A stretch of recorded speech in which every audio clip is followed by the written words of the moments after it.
There are places that history remembers with remarkable clarity. The ruins of ancient Rome still stand. The pyramids of Egypt continue to dominate the desert skyline. The temples of Greece have survived earthquakes, wars, and the passage of thousands of years. These places remind us that civilizations can leave behind monuments capable of outlasting generations. But every now and then, history whispers the name of a place that seems to have vanished completely. No ruins, no confirmed location, no map, no archaeological site that everyone agrees upon. Only a story. A story so captivating that it has survived for more than 2,000 years. Its name is Atlantis. Even if you've never read an ancient Greek text, you've almost certainly heard of it.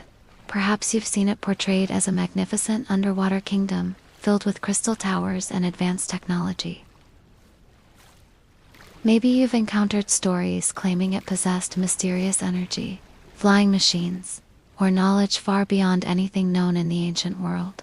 Others imagine Atlantis as the birthplace of a forgotten civilization, one whose wisdom disappeared beneath the sea before history itself began. These images have become deeply rooted in popular culture. But there's a fascinating problem. Almost none of them appear in the oldest surviving account of Atlantis. The Atlantis that most people picture today is very different from the Atlantis first described more than 23 centuries ago. So how did a relatively short story, written by an ancient philosopher, transform into one of the world's greatest mysteries? Why are expeditions still searching for it?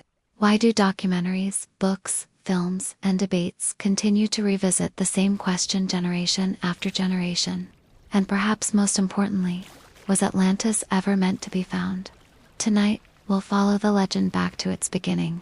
We'll read the oldest surviving descriptions. We'll examine the evidence. We'll explore the theories that have inspired explorers for centuries. And we'll separate what history tells us from what later imagination added. By the end of this journey, you may not know where Atlantis was, but you'll understand why the search has never truly ended. Before we travel to ancient Greece, it's worth asking a simple question. Why do stories about lost civilizations capture our imaginations so completely? Throughout history, nearly every culture has told stories about places that once existed but later disappeared. Sometimes they were swallowed by the sea. Sometimes they were destroyed by fire. Sometimes they simply faded into obscurity until only legends remained. There is something deeply human about believing that remarkable worlds may have existed before our own. Perhaps it offers hope that history still holds secrets waiting to be uncovered. Or perhaps it reminds us that even the greatest civilizations are temporary. Empires rise, cities flourish, cultures shape the world around them. Yet given enough time, nature almost always reclaims what humanity builds. Forests grow over forgotten temples. Sand buries entire cities. Earthquakes reduce magnificent buildings to scattered stone. The sea itself can erase coastlines that once bustled with life. Today, archaeologists continue to uncover cities that have been lost for centuries. In 2005, excavations revealed entire neighborhoods beneath modern Alexandria in Egypt, submerged after earthquakes and rising sea levels. The ancient city of Pompeii remained hidden beneath volcanic ash for nearly 1,700 years before its rediscovery. The once powerful city of Troy was long believed to be nothing more than a setting from Greek poetry until archaeological excavations revealed that several ancient cities had indeed existed on the site. History has repeatedly shown that forgotten places can be real. That fact gives stories like Atlantis extraordinary power. If Troy turned out to be more than myth, if Pompeii vanished almost overnight, if entire settlements now lie beneath the ocean, could Atlantis simply be another discovery waiting beneath the waves? It's an exciting thought, but excitement alone is never evidence. That distinction is one we'll return to many times throughout this documentary. What makes a legend endure? Most legends fade with time. They are retold for a few generations before slowly disappearing. Atlantis followed a very different path. Its popularity has actually increased over the centuries. Ancient philosophers discussed it. Medieval scholars debated it. Victorian explorers searched for it. Modern researchers continue to investigate it using satellites, sonar, underwater drones, and computer models. Millions of people around the world still ask the same question today. Where was Atlantis? Perhaps an even better question would be, why are we still looking? Part of the answer lies in human psychology. Mysteries are difficult for the brain to ignore. When a story ends without certainty, our minds naturally begin filling in the missing pieces. It's the same reason unsolved disappearances, encrypted manuscripts, and unexplained archaeological discoveries continue to fascinate people decades or even centuries later. Certainty brings closure. Mystery invites imagination. Atlantis offers almost unlimited room for imagination. Every unusual underwater rock formation, every ancient map, every newly discovered ruin. Sooner or later, someone wonders whether it could be connected to the lost city. Most of those ideas don't survive scientific examination. Yet the search itself continues. Because every unsuccessful expedition leaves open one irresistible possibility. Maybe the next one will be different. Our planet is often called the blue planet for a simple reason. More than 70% of Earth's surface is covered by water. The oceans contain mountain ranges taller than the Alps, volcanoes larger than many islands, deep trenches where sunlight never reaches. Entire ecosystems that remained unknown until recent decades. Despite centuries of exploration, we still know surprisingly little about much of the ocean floor. Modern estimates suggest that only a relatively small percentage has been mapped in high detail. That fact sometimes fuels extraordinary claims. If we haven't explored everything, people ask, could Atlantis still be hidden somewhere beneath the sea? It's a reasonable question. But there is an important difference between something being possible and something being supported by evidence. Throughout this documentary, we'll encounter many fascinating ideas. Some are supported by archaeology, some are supported by geology, others rely almost entirely on speculation. One of the greatest challenges in studying Atlantis is learning to tell the difference. And that journey begins not beneath the ocean, but in the writings of a single man who lived nearly 2,500 years ago. A philosopher whose words sparked one of history's greatest mysteries. His name was Plato, and before we can search for Atlantis, we first need to understand the man who introduced it to the world. Before we search for Atlantis, before we examine maps, before we compare competing theories, we need to meet the only person who ever claimed to know the story in detail. His name was Plato. Whether Atlantis was real, exaggerated, misunderstood, or entirely fictional, nearly everything we know about it begins with him. That simple fact makes Plato one of the most important figures in this entire mystery. If we misunderstand Plato, we misunderstand Atlantis. So who was he? Plato was born in Athens sometime around 428 or 427 BC. It was a remarkable time to be alive. Athens was one of the greatest cities in the ancient world. Its streets echoed with debates about politics, justice, mathematics, art, and the nature of existence itself. Merchants arrived from distant lands carrying spices, metals, fabrics, and stories from places most Athenians would never see. Ships crowded the harbors, markets buzzed with conversation. Temples overlooked the city from rocky hillsides. But beneath this thriving civilization, tensions were growing. Athens was locked in a long and devastating conflict with its rival, Sparta.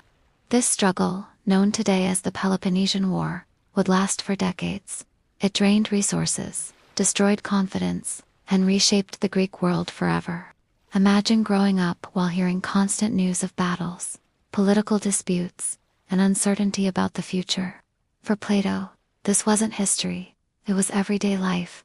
Perhaps this helps explain why so much of his writing focused on one central question: what makes a society flourish, and what causes it to collapse? That question would eventually become the beating heart of the Atlantis story.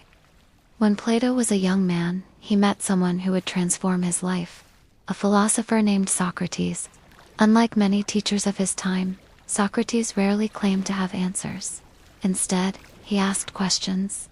Lots of them. Simple questions. Difficult questions. Questions that forced people to examine beliefs they had accepted without ever truly considering them. What is justice? What is courage? Can knowledge be taught? What makes a good leader? These conversations often left people frustrated. Some admired Socrates. Others found him deeply irritating. He had an uncanny ability to expose contradictions in people's thinking. Rather than lecturing, he encouraged others to discover truth through dialogue. Plato became one of his most devoted students. Many historians believe that without Socrates, there would have been no Plato as we know him today. But their story would end in tragedy. In 399 BC, Socrates was placed on trial in Athens. He was accused of corrupting the youth and disrespecting the city's traditional gods. The charges remain controversial even today. Some historians believe the trial was politically motivated. Others argue it reflected growing tensions within Athenian society after years of war and instability. Whatever the reasons, the jury found Socrates guilty. His punishment was death. Rather than fleeing the city, Socrates accepted the verdict. He drank a cup of poison made from hemlock while surrounded by friends and students. Among them was Plato. For Plato, this was more than the loss of a beloved teacher. It shattered his faith in the political system of Athens. How could a city that celebrated wisdom choose to execute one of its greatest thinkers? That question haunted him for the rest of his life. It also shaped much of his philosophy. Again and again, Plato returned to the same concern. What kind of society allows justice to fail? And what kind of society might succeed where Athens had failed? This distinction is incredibly important.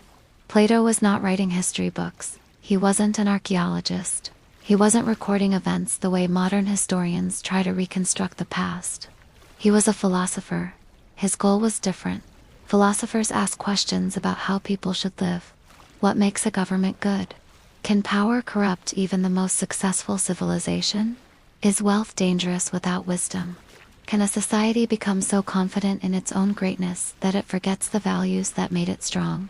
These were Plato's favorite questions. He explored them through conversations between characters. Some discussions were based on real events. Others included fictional settings designed to illustrate larger truths. This makes interpreting Atlantis surprisingly difficult. When Plato describes an ideal society, does he expect us to believe every detail literally, or is he inviting readers to think more deeply about human nature? Scholars have debated that question for centuries, and there is still no universal agreement. After years of travel, Plato returned to Athens and founded a school unlike any that had existed before. It became known simply as the Academy. Today, every time we use the word academy, we're echoing the name of Plato's school. Students gathered there to study philosophy, mathematics, astronomy, ethics, politics, and science. Among them was a young man who would later become one of history's greatest thinkers, Aristotle. The influence of Plato's academy spread far beyond ancient Greece. Its ideas helped shape philosophy, education, science, and political thought for centuries to come. It's astonishing to realize that while teaching students beneath the Mediterranean sun, Plato was also writing the story that would eventually inspire explorers, novelists, filmmakers, and dreamers across the globe. Few authors could have imagined that one relatively short tale would outlive entire empires. This is where the mystery truly begins. Plato did not claim that he invented the story. Instead, he carefully explained how it supposedly reached him. According to Plato, the story had been passed down through several generations. It began with an Athenian lawmaker named Solon. Solon lived roughly 200 years before Plato. He was respected as a poet, a statesman, and one of the great reformers of Athens. Plato tells us that Solon traveled to Egypt. There, while visiting the ancient city of Sais, he spoke with priests in one of the temples. These priests, Plato says, possessed records far older than anything known in Greece. During their conversations, they told Solon about a powerful island civilization that had existed thousands of years earlier. A civilization called Atlantis. According to the priests, Atlantis had attempted to conquer many lands before being destroyed by earthquakes and floods in a single catastrophic day and night. Solon supposedly intended to write this incredible story down. For reasons we don't fully understand, he never completed the project. Instead, the tale remained within his family. Generations later, it was reportedly passed to Plato through one of his relatives. At first glance, this chain of storytelling sounds impressive. But historians immediately notice a problem. We have no surviving Egyptian record describing Atlantis. None. No temple inscription. No papyrus. No independent account that confirms the conversation ever happened. That doesn't prove Plato invented the story. But it does mean we're relying entirely on his word. It's rather like hearing someone say, "My great-grandfather met a sailor who discovered an island unlike any other." It's an intriguing story, but without independent evidence, it remains just that, a story. Even if Atlantis never existed, Plato's decision to place the story in Egypt was probably not accidental. To the ancient Greeks, Egypt represented immense antiquity. Its pyramids were already ancient. Its temples were legendary. Its priests were believed to preserve records stretching back thousands of years. If someone wanted to introduce a forgotten tale from the distant past, Egypt would have seemed like a believable source. In the next part of our journey, we'll finally open Plato's own writings. We'll step inside the world he described. A world of concentric canals, magnificent temples, powerful kings, fertile plains, and a civilization said to have rivaled every kingdom of its age. For the first time, we'll meet Atlantis, not as modern imagination remembers it, but exactly as Plato chose to tell the story. For centuries, people have imagined Atlantis as a place of crystal towers, advanced machines, and lost technology. But before any of those ideas existed, there was only Plato's description. And that description is both more ordinary and more extraordinary than many people expect. Plato does not describe a futuristic civilization. He describes a powerful Bronze Age kingdom. A kingdom of farmers, sailors, builders, priests, soldiers, and kings. To understand why Atlantis became such a legend, we need to set aside the modern image and read the story as an ancient Greek audience might have heard it. Plato places Atlantis beyond the Pillars of Heracles, the narrow entrance to the Mediterranean known today as the Strait of Gibraltar. To the Greeks, this was the edge of the familiar world. Beyond it lay the vast Atlantic Ocean. Plato writes that Atlantis was larger than Libya and Asia Minor combined. Whether this was meant literally or symbolically is debated, but the message is clear. Atlantis was not a tiny island. It was a major power. From this island, according to Plato, the Atlanteans controlled other islands and parts of nearby continents. Their influence stretched across the sea, and their ambitions extended even further. This was a civilization capable of projecting power far beyond its homeland. Plato gives Atlantis a divine beginning. He says the sea god, Poseidon, fell in love with a mortal woman named Clito. To protect her, Poseidon shaped the land around her home into a series of circular rings, alternating bands of land and water. These rings would become the heart of Atlantis. Clito and Poseidon had 10 sons. The eldest, Atlas, became the first king, and the island took its name from him. The remaining sons ruled different regions of the kingdom. Immediately we can see that Plato is blending mythology with political structure. The divine ancestry gives Atlantis grandeur, while the division into 10 kingdoms creates an organized state rather than a simple mythic paradise. The City of Rings.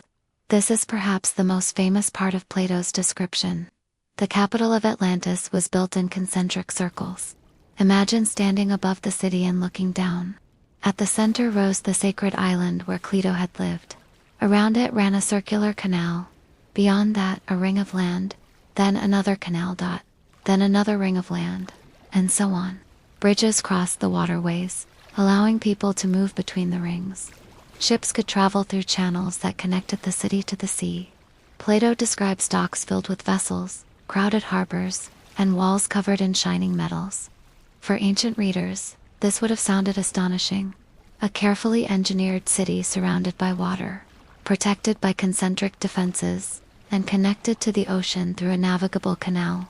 Some modern architects have even noted that the design appears surprisingly practical from a defensive perspective. An attacker would have to cross multiple waterways and fortified rings before reaching the center. At the heart of the city stood a magnificent temple dedicated to Poseidon. Plato describes it as enormous, decorated with silver, gold, and orichalcum. The roof gleamed with precious metals. Inside stood giant statues of Poseidon, driving a chariot pulled by winged horses. Surrounding him were figures of sea creatures, kings, and noble families. Whether orichalcum was a real metal, a rare alloy, or a legendary material remains uncertain. Ancient writers mentioned it several times, often treating it as extremely valuable. In recent years, divers discovered a shipwreck near Sicily, carrying large quantities of a copper-zinc alloy that some researchers associated with ancient descriptions of orichalcum. However, that discovery does not prove any connection to Atlantis. It simply shows that the term may have referred to a real material known in antiquity. Beyond the capital lay a vast rectangular plain. Plato describes it in remarkable detail. It was flat, fertile, and carefully organized. Canals carried water across the fields. Farmers grew abundant crops. Villages and towns dotted the countryside. The plain was surrounded by mountains that sheltered it from harsh winds. This is one reason some historians take Plato's account seriously as a literary construction. The geography feels specific.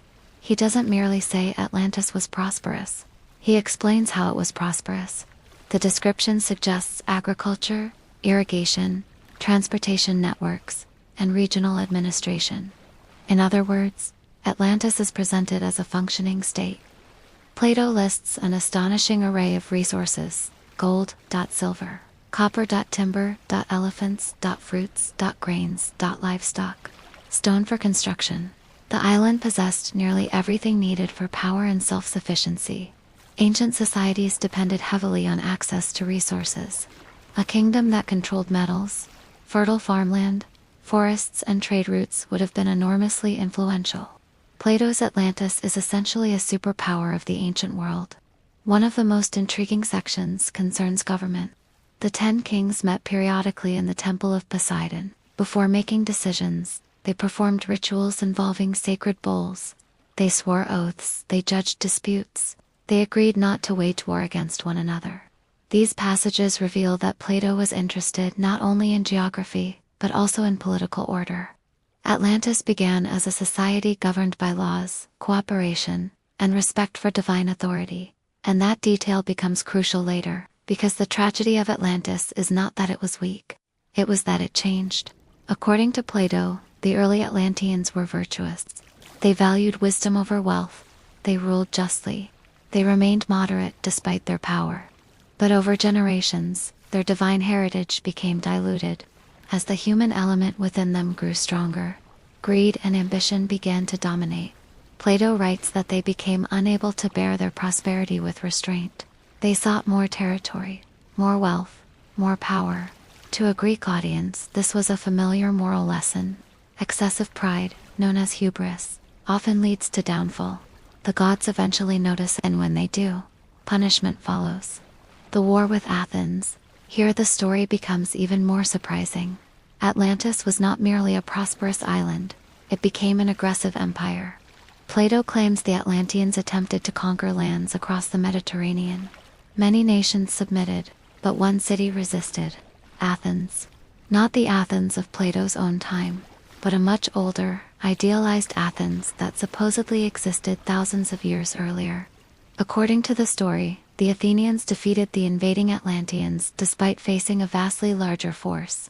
This victory serves an important philosophical purpose. Plato contrasts two societies: Atlantis, wealthy, powerful, and increasingly corrupt; ancient Athens, disciplined, virtuous, and committed to justice.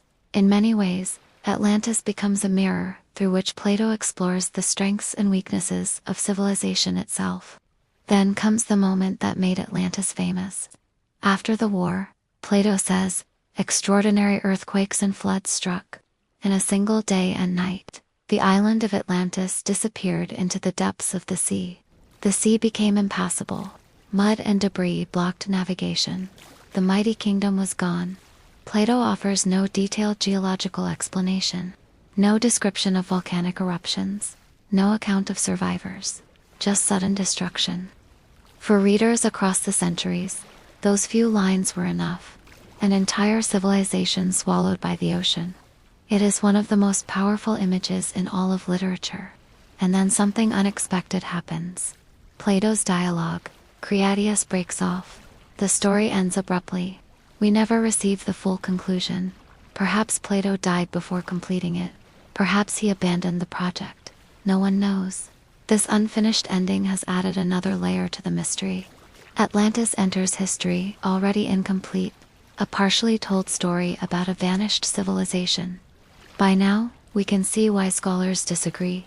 On one hand, the description contains extraordinary detail: geography, agriculture, government, religion, trade, and military organization. On the other hand, it is wrapped in mythology and moral philosophy.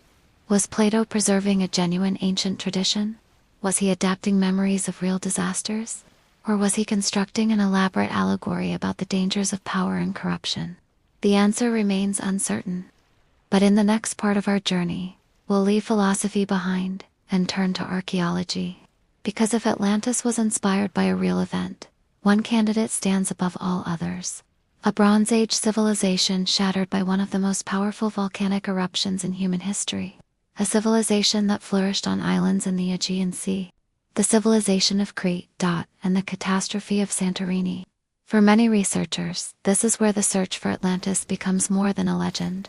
It becomes a historical investigation. Until now, we've remained inside Plato's story. We've walked through the ringed city. We've stood inside the temple of Poseidon. We've watched Atlantis rise to extraordinary power, before vanishing beneath the sea. But now it's time to step out of philosophy and into archaeology. Because for more than a century, researchers have asked a simple question. If Plato drew inspiration from a real place, which civilization comes closest? Among all the candidates ever proposed, one appears again and again.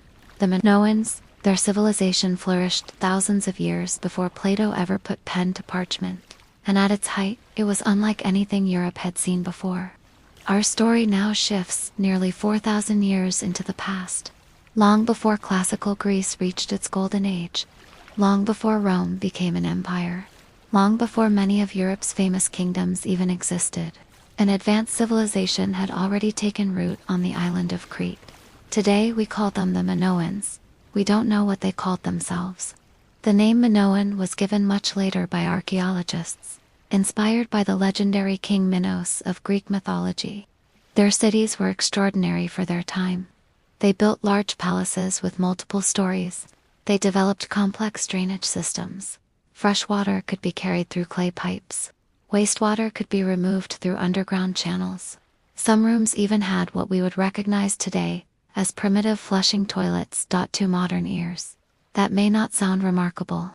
But remember, many civilizations that came centuries later lacked sanitation systems this sophisticated.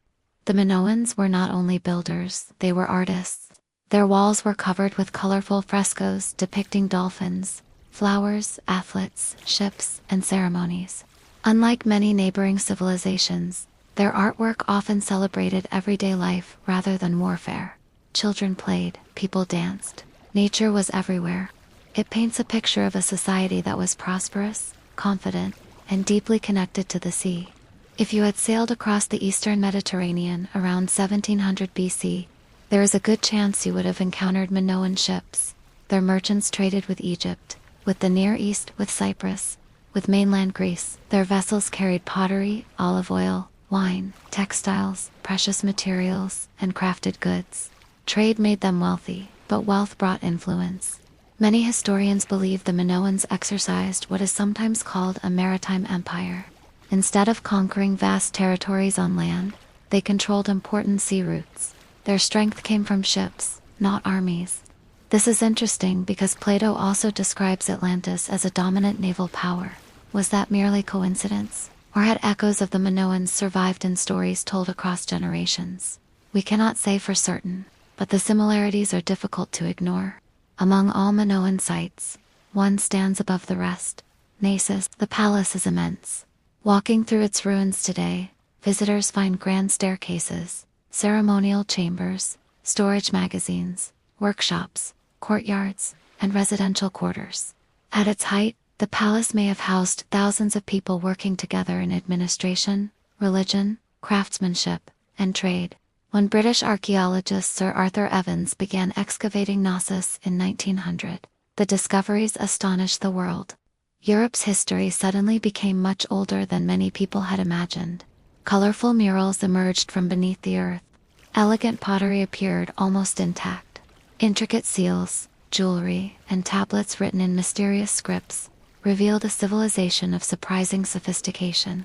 Evans became convinced he had uncovered the palace of the legendary King Minos. His discoveries transformed archaeology forever. Yet they also sparked another question. Could this be the civilization behind Plato's Atlantis? About 100 kilometers north of Crete lies an island known today as Santorini. Thousands of years ago it looked very different. Its ancient name was Thera. At the center stood a massive volcano. For centuries, life continued normally. People built towns, farmed the land, fished the surrounding waters. Then, sometime around the middle of the 2nd millennium BC, nature unleashed one of the greatest volcanic eruptions ever witnessed by human beings. The explosion was colossal. To imagine its power, picture an entire mountain tearing itself apart.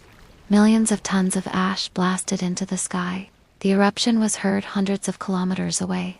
The island itself collapsed inward, forming the dramatic crescent shape we see today. The force of the explosion sent ash drifting across the eastern Mediterranean. Some reached as far as Egypt. Others settled over the sea like gray snow. The skies may have darkened for days, perhaps weeks. For the people living nearby, it must have seemed as though the world itself was ending. But the ash was only the beginning. When such an enormous volcanic chamber collapses, it displaces vast quantities of seawater. The result is a tsunami. Imagine standing on the northern coast of Crete. The sea suddenly begins to retreat. Fishing boats settle awkwardly onto the exposed seabed. Confused villagers step forward to investigate. Then someone notices a dark line on the horizon. It grows larger, faster. Within minutes, that line becomes a towering wall of water racing toward the shore. There is nowhere to run, no warning systems, no understanding of what is happening. The wave crashes into ports, villages, warehouses, and ships. Everything near the coast is swept away. Modern computer simulations suggest that parts of Crete may indeed have been struck by devastating tsunami waves after the Thera eruption. Not every settlement would have been destroyed, but many coastal communities likely suffered catastrophic damage.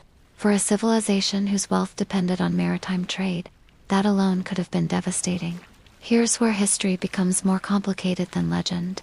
Plato tells us Atlantis vanished in a single day. The archaeological evidence suggests something slower. The Minoan civilization did not disappear overnight. It survived the eruption, but it was weakened. Trade networks were disrupted. Agricultural land suffered.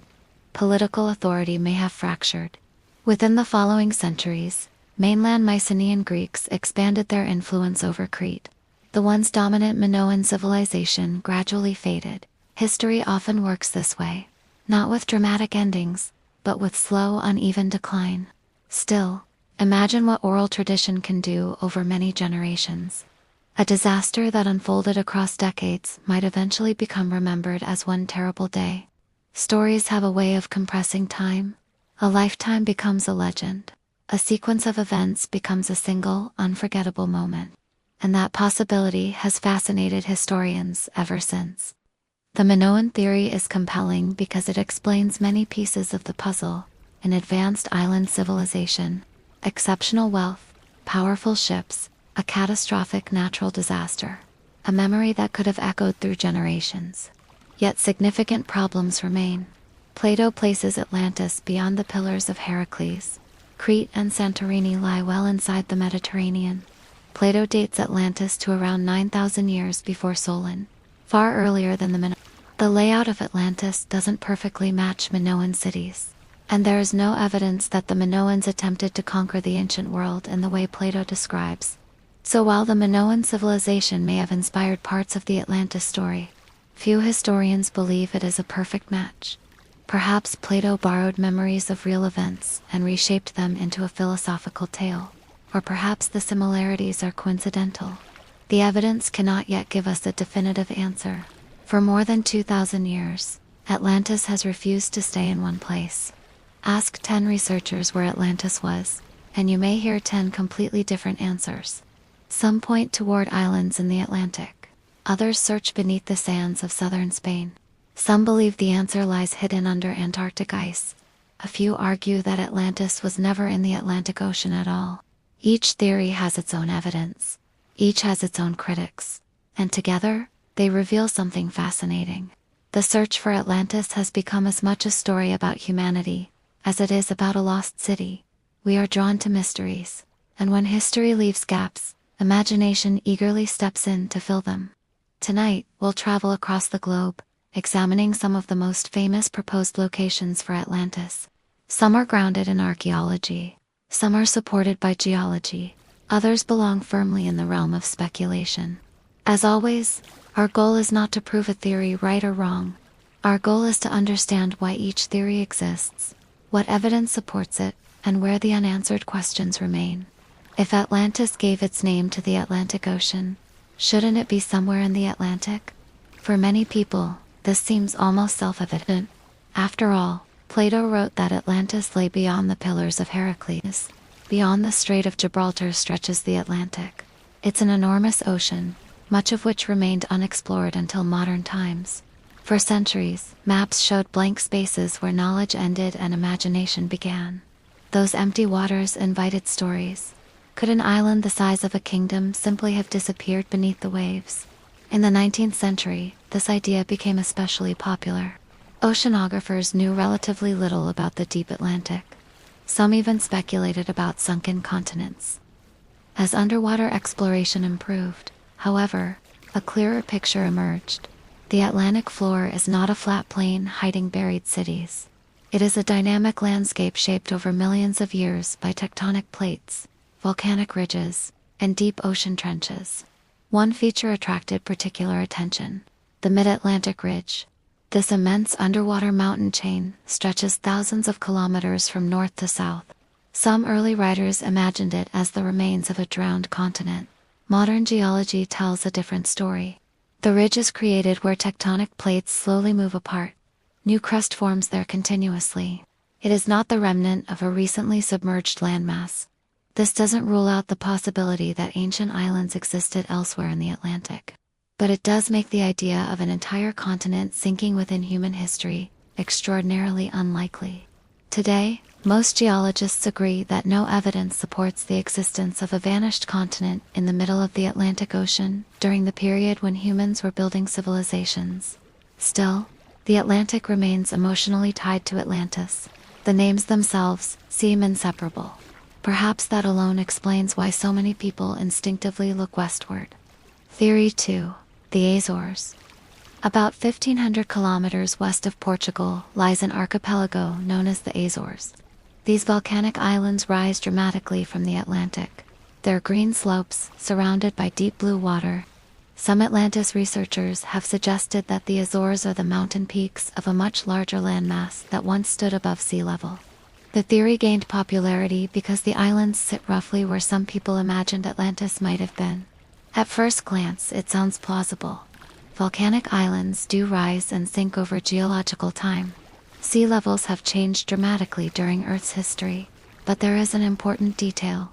Those changes occur over immense timescales. There is no evidence that a continent-sized island disappeared beneath the ocean only a few thousand years ago.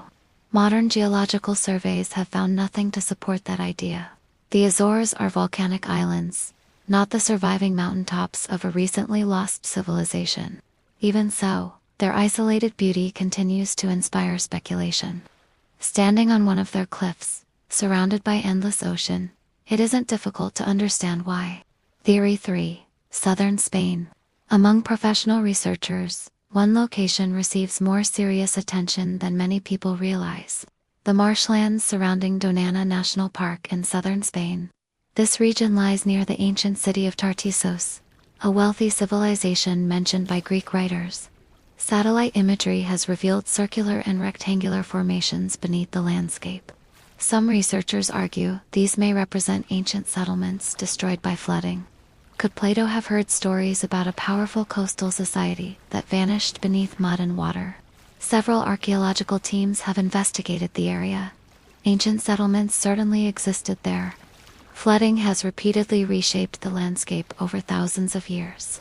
However, no excavation has uncovered evidence matching Plato's description of Atlantis. The structures identified through remote sensing remain open to interpretation. Some may be natural formations, others could belong to ordinary ancient communities. For now, southern Spain remains one of the more intriguing possibilities, but not a confirmed solution. Theory 4. The Richet structure.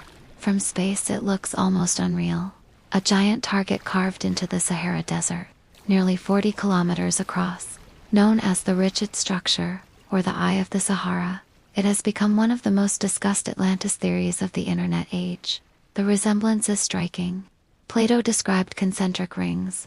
The Richet structure also contains concentric rings. For many enthusiasts, that similarity is enough to spark excitement.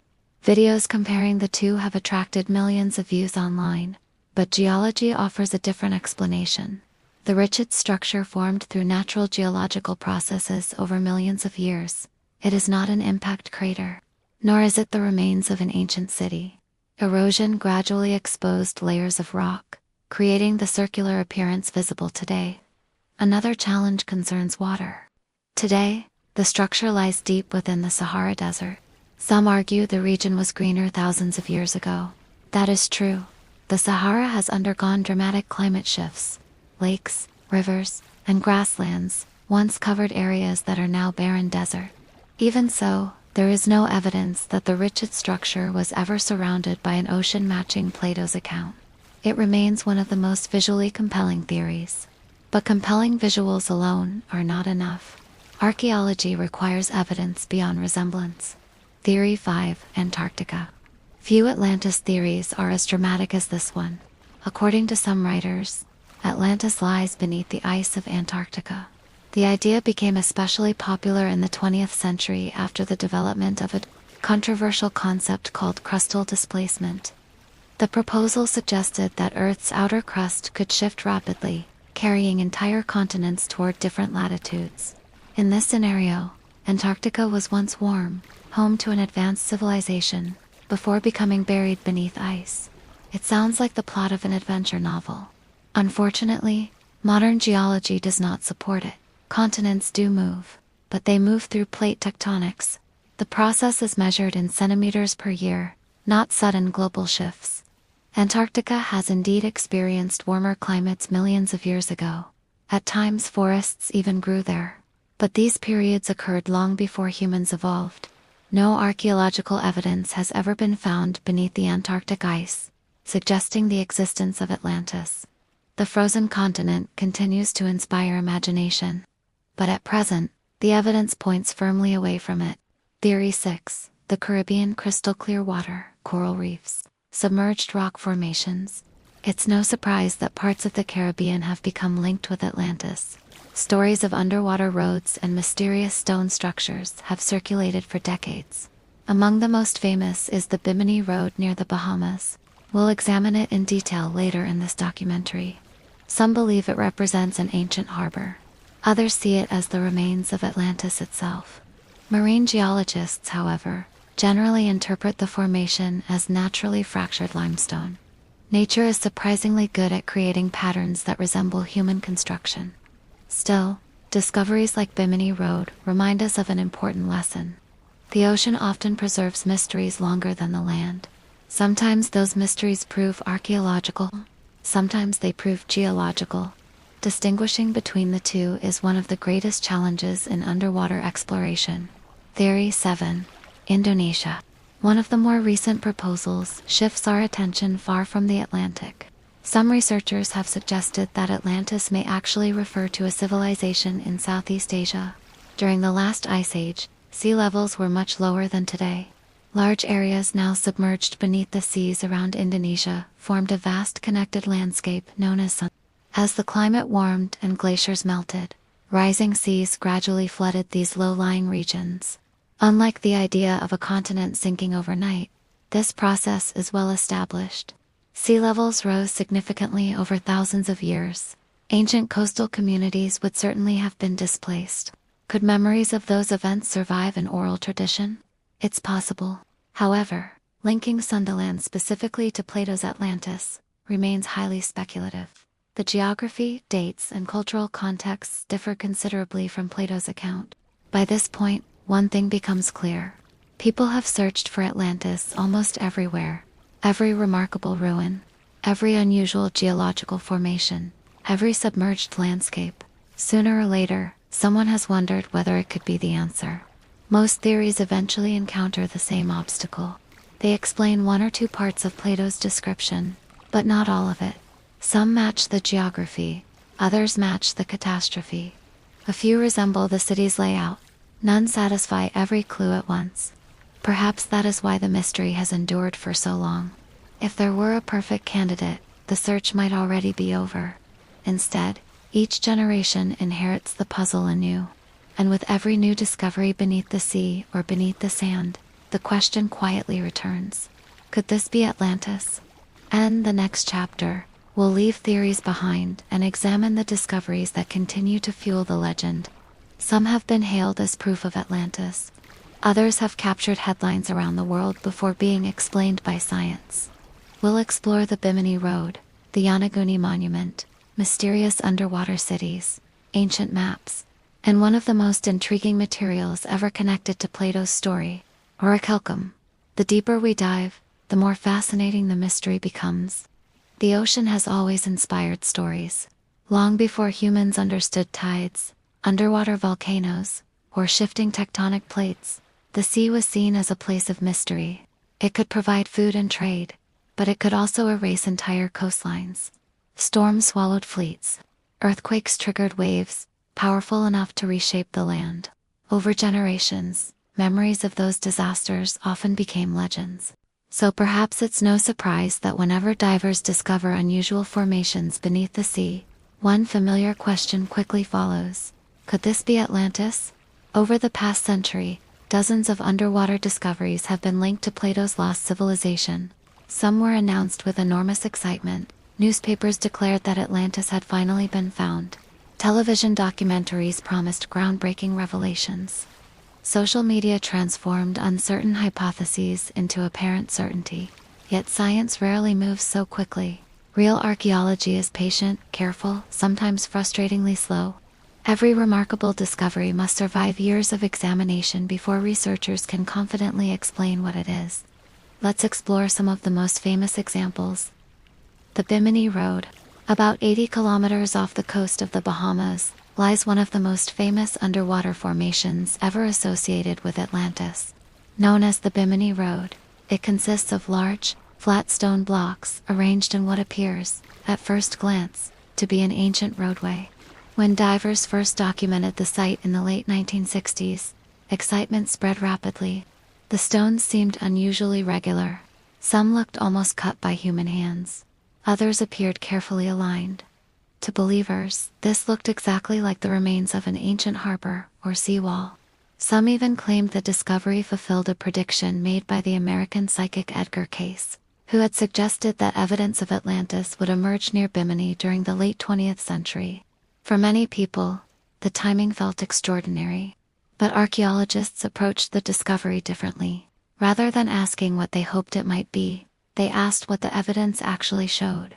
Researchers examined the rocks, measured their composition, studied the surrounding geology.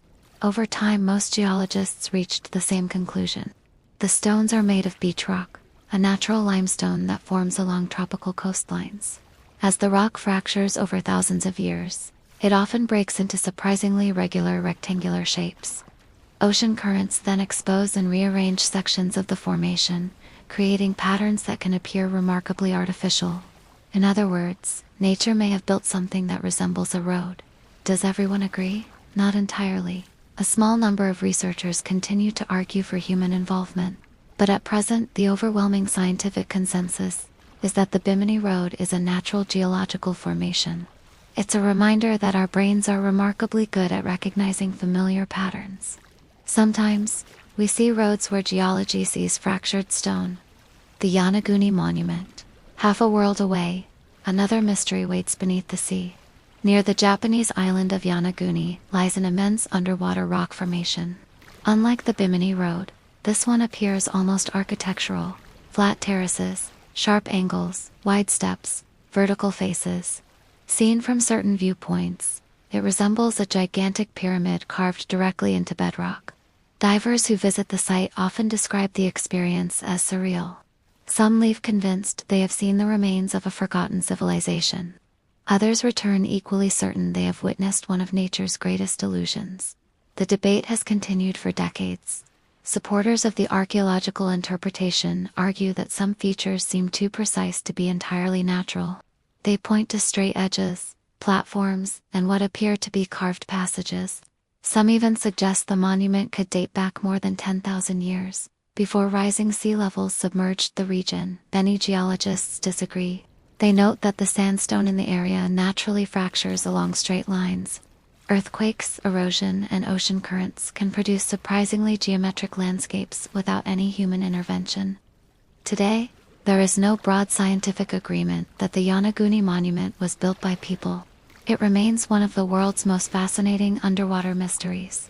Whether natural or artificial, it reminds us that the boundary between geology and archaeology is not always immediately obvious.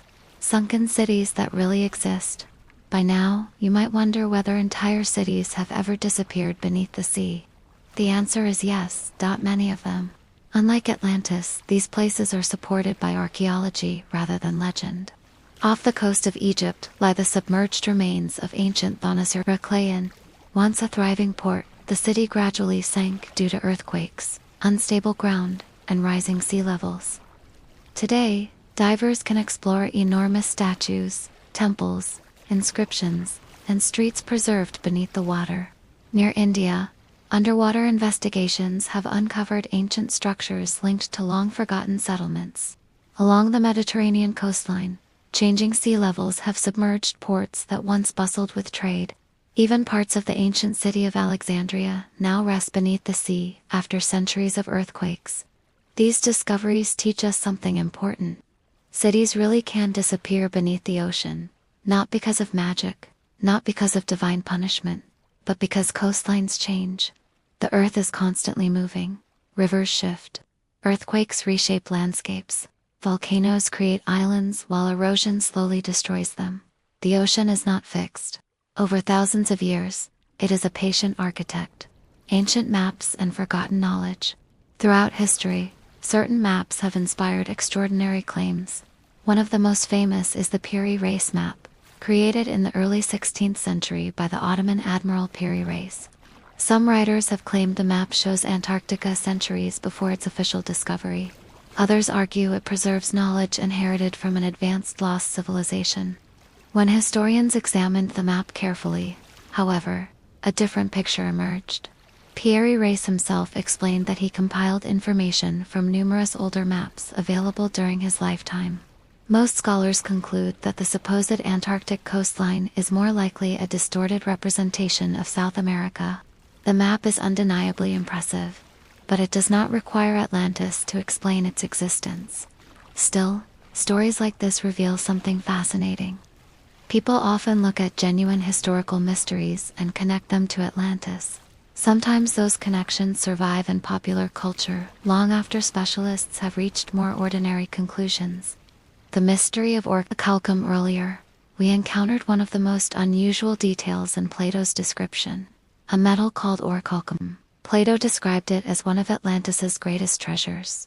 For centuries, no one knew exactly what he meant. Some imagined a magical metal. Others believed it referred to a lost technology. Then, in 2015, divers exploring an ancient shipwreck near Sicily recovered dozens of metal ingots. Analysis suggested they consisted primarily of copper and zinc. Many researchers concluded they represented the material ancient writers had called orichalcum. The discovery was fascinating, but it also demonstrated something important. Orichalcum may never have been mysterious at all. It may simply have been a valuable alloy known in the ancient Mediterranean. Finding orichalcum doesn't prove Atlantis existed. It does show that Plato's description included materials familiar to people of his own world. Can we trust underwater discoveries? Imagine you're diving 40 meters beneath the surface. Visibility is limited. Sunlight filters through the water in shifting patterns. Rock formations appear and disappear as schools of fish pass overhead. From one angle, a natural cliff resembles a staircase. From another, it looks completely ordinary. This is one reason underwater archaeology is so challenging. Our eyes naturally search for order. We recognize faces in clouds, animals in mountain silhouettes, buildings in unusual rock formations. Psychologists call this tendency pareidolia. It's a normal part of how the human brain works. For archaeologists, however, appearances are never enough. A structure must be studied, its age determined, its materials analyzed, artifacts examined. Only then can researchers begin deciding whether humans truly built what they see. This careful approach often feels less exciting than dramatic headlines. But it is also what allows archaeology to separate possibility from probability. Does that mean Atlantis definitely isn't beneath the sea? No. Science rarely speaks in absolute certainty. The oceans remain vast. Even today, large areas of the seabed have not been mapped in high resolution. New discoveries continue every year. Shipwrecks, ancient coastlines, previously unknown ecosystems, entire geological formations. The ocean still has many stories left to tell. Whether one of those stories turns out to be Atlantis remains unknown. But every expedition teaches us something new about our planet. Sometimes the discovery we make is even more fascinating than the one we expected to find. After thousands of years of searching, after countless expeditions, after examining underwater ruins, mysterious metals, geological formations, and ancient maps, Atlantis remains elusive. Yet perhaps we've been looking in the wrong place. Maybe the answer isn't hidden beneath the ocean at all.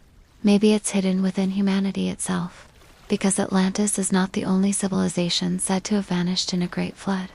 Stories remarkably similar to Plato's appear across cultures separated by thousands of kilometers. People who never met, who spoke different languages, who worshipped different gods, and yet told strangely familiar tales. In our next chapter, we'll journey beyond Greece to explore flood myths from around the world. Could these stories preserve memories of real prehistoric disasters? Or is there another reason why nearly every civilization seems to remember a world lost beneath the water? If you were to travel across the world, from the temples of Egypt, to the mountains of Greece, across the deserts of Mesopotamia, into the forests of North America, and even to the islands of the Pacific, you would hear a story that feels strangely familiar. Different people, different languages, different gods, different civilizations. Yet again and again, one idea returns. Long ago, the waters rose. Sometimes the flood was sent by angry gods. Sometimes it came without warning. Sometimes only a handful of people survived. Sometimes an entire civilization disappeared. For thousands of years, these stories were dismissed as simple myths. But in recent decades, scientists have begun asking an interesting question. Could some of these legends preserve distant memories of real natural disasters? Not a single worldwide flood, but many regional catastrophes remembered and retold for generations. To answer that question, we first need to understand something about memory. Not individual memory, human memory. Imagine living in a small coastal village thousands of years ago. You have no newspapers, no cameras, no written records. Knowledge passes from one generation to the next, through stories. One afternoon, the sea begins behaving strangely. The water retreats far beyond the shoreline. Fish flop helplessly on the exposed sand. Children run toward them. The adults watch in confusion. Then someone notices the horizon. A dark wall is moving toward the land. Not clouds, water. Minutes later, everything changes. Homes vanish, boats are carried inland. Families become separated. Fields disappear beneath salt water. For those who survive, the event becomes unforgettable. They tell their children. Their grandchildren tell theirs. 100 years later, details begin to change. 1,000 years later, the story has become legend. But its emotional core remains exactly the same. The sea rose. Everything was lost. Never forget, this is how oral traditions often work. The facts evolve. The meaning survives. Flood myths are not limited to Europe or the Middle East. In India, ancient Hindu texts describe Manu, who is warned by a sacred fish that a catastrophic flood is approaching. He builds a boat, survives the disaster, and helps restore life. In China, ancient traditions speak of immense floods that lasted for years. leading to the legendary efforts of Yu, the Great, who brought the waters under control and laid the foundations of one of China's earliest dynasties. Across the Americas, numerous indigenous traditions tell of great floods that reshaped the land. Some describe canoes carrying survivors. Others speak of mountains becoming islands in a sea that covered everything. Even among the peoples of Australia and the Pacific Islands, oral traditions preserve memories of rising seas, changing coastlines, and lands that disappeared beneath the water. Each story is unique. Each belongs to its own culture. Yet together they reveal something remarkable. Humanity has remembered water not only as a source of life, but also as a force capable of changing history forever. So where does Atlantis fit into all of this? Unlike many flood stories, Atlantis is not simply about survival. It is about civilization, power, pride, prosperity, and loss. The flood is not the entire story, it is the ending. The emotional impact comes from everything that existed before the waters arrived. A thriving kingdom, magnificent architecture, skilled sailors, great wealth, then silence. Perhaps this is why Atlantis continues to resonate so deeply. It combines two of humanity's oldest fears: that nature can overwhelm even the greatest achievements, and that one day, everything we build may also be forgotten. We've followed flood stories across continents and through thousands of years of history. Some may preserve memories of real disasters. Others belong entirely to mythology. Most likely, the truth lies somewhere in between. But one question still remains. If Atlantis was only a story, why has it become one of the most famous stories ever told? Why does every generation seem to rediscover it? And how did a philosophical tale written in ancient Greece become a global cultural phenomenon? That is where our journey leads next. Because the final mystery of Atlantis may not lie beneath the sea at all. It may lie within us. For nearly 2,500 years, humanity has searched for a city that may never have existed. We've crossed oceans, climbed mountains, dived beneath the sea, studied ancient texts, excavated forgotten settlements, examined volcanic eruptions, compared myths from every corner of the world. And yet, Atlantis remains exactly where it has always been. Balanced somewhere between history and imagination. Perhaps that's where it belongs. Imagine for a moment that tomorrow morning, an archaeological team announces an astonishing discovery. Deep beneath the Atlantic Ocean, hidden beneath layers of sediment, they uncover the unmistakable remains of an enormous ancient city. Massive stone walls, harbors, temples, canals. Thousands of artifacts. The evidence is undeniable. The city existed. Would that solve the mystery of Atlantis? Surprisingly, not entirely. Because even if such a discovery were made, historians would still need to answer difficult questions. Who built it when? Was it truly connected to Plato? Or was it simply another forgotten civilization that later became linked to his story? History is rarely transformed by a single discovery. Instead, it advances piece by piece. One inscription, one pottery fragment, one shipwreck. One carefully dated layer of earth. Even the greatest discoveries often create as many questions as they answer. Think about how many ancient cities have been rediscovered. Troy. Machu Picchu, Pompeii, the ancient Egyptian city of Thaunos Heracleion beneath the Mediterranean. These places were hidden, some for centuries, some for millennia. Yet once they were found, the mystery largely faded. They became places we could visit, study, measure, photograph. Atlantis never received that ending. It has remained unfinished. And unfinished stories possess remarkable power. Our minds naturally seek conclusions. When none exists, we continue searching. Perhaps that explains why every generation believes it might finally solve the mystery. There is another Atlantis. One that Plato never described. This Atlantis is filled with glowing crystals, flying machines, ancient lasers, psychic abilities, energy sources beyond modern science. These ideas appear in novels, comic books, films, television, video games, and countless internet discussions. None of them come from Plato. Over the centuries, each generation added something new to the legend. The Renaissance imagined Atlantis as a symbol of forgotten wisdom. 19th century writers connected it to vanished continents. 20th century mystics transformed it into an advanced civilization possessing extraordinary knowledge. Modern entertainment often presents Atlantis as a technological paradise. In many ways, Atlantis has become a mirror. Every era recreates it according to its own hopes, its own fears, its own imagination. Perhaps that is why no two versions of Atlantis are exactly alike. The sea is patient. It remembers storms no living person has witnessed. It covers mountains, shapes coastlines, protects shipwrecks, and quietly guards countless stories that may never be fully told. Somewhere beneath its surface lie ancient ports, forgotten villages, sunken forests, ships whose names have long since been lost. Perhaps somewhere among them rests a discovery that will transform our understanding of history. Perhaps not. The ocean does not promise answers, only possibilities, and sometimes, possibility is enough to keep the search alive. So, was Atlantis real? The honest answer is that we don't know.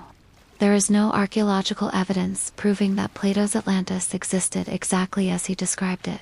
There are, however, real civilizations that rose and fell.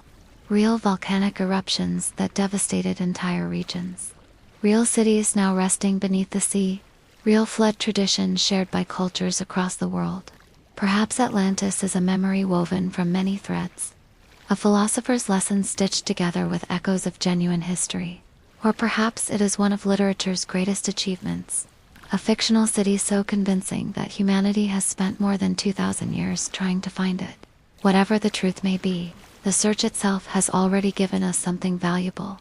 It has inspired exploration, scientific discovery, archaeological research, and countless people to look more closely at the history of our world. In that sense, Atlantis has already changed history, not by existing, but by making us wonder. Thank you for joining me on this journey into one of history's greatest mysteries. If you enjoyed this documentary, consider subscribing for more deep dives into the world's most fascinating stories.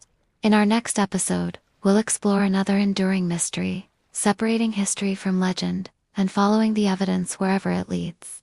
Until then, keep asking questions, because history still has many stories left to tell.